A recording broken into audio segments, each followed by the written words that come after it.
Miss Youghal Sais by Rudyard Kipling. When man and woman are agreed, what can the Kazi do? Mahomdan proverb. Some people say that there is no romance in India. Those people are wrong. Our lives hold quite as much romance as is good for us. Sometimes more. Strickland was in the police, and people did not understand him, so they said he was a doubtful sort of man, and passed by on the other side. Strickland had himself to thank for this. He held the extraordinary theory that a policeman in India should try to know as much about the natives as the natives themselves. Now in the whole of Upper India, there is only one man who can pass for Hindu, or Mohammedan Chamar, or Fakwar, as he pleases. He is feared and respected by the natives from the Gor Kathri to the Jama Masjid, and he is supposed to have the gift of invisibility and executive control over many devils. But what good has this done him? With the government none in the world, he has never got Simla for his charge, and his name is almost unknown to Englishmen. Strickland was foolish enough to take that man for his model, and following out his absurd theory, dabbled in unsavory places. No respectable man would think of exploring Youghal among the native riffraff. He educated himself in this peculiar way for 7 years, and people could not appreciate it. He was perpetually going fenty among the natives, which of course no man with any sense believes in. He was initiated into the sat by at Allahabad once when he was on leave. He knew the lizard song of the Sais and the Halli-Huck dance, which is a religious can-can of a startling kind, when a man knows who dances the Halli-Huck, and how and when, and where he knows something to be proud of. He has gone deeper than the skin.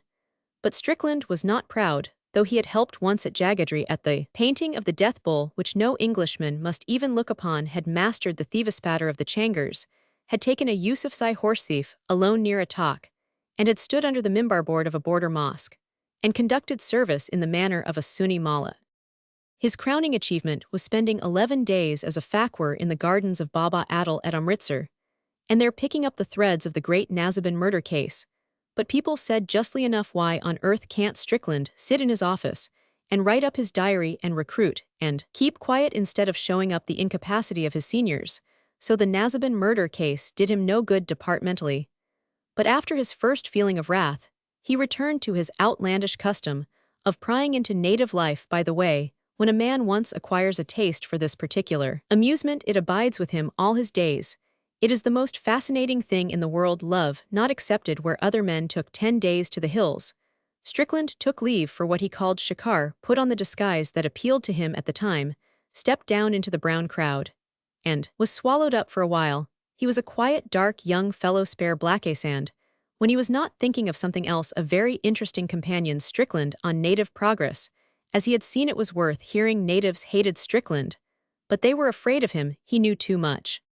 When the Youghals came into the station, Strickland very gravely, as he did everything, fell in love with Miss Youghal, and she after a while fell in love with him, because she could not understand him. Then Strickland told the parents, but Mrs. Youghal said she was not going to throw her daughter into the worst paid department in the empire, and old Youghal said in so many words that he mistrusted Strickland's ways and works, and would thank him not to speak or write to his daughter any more.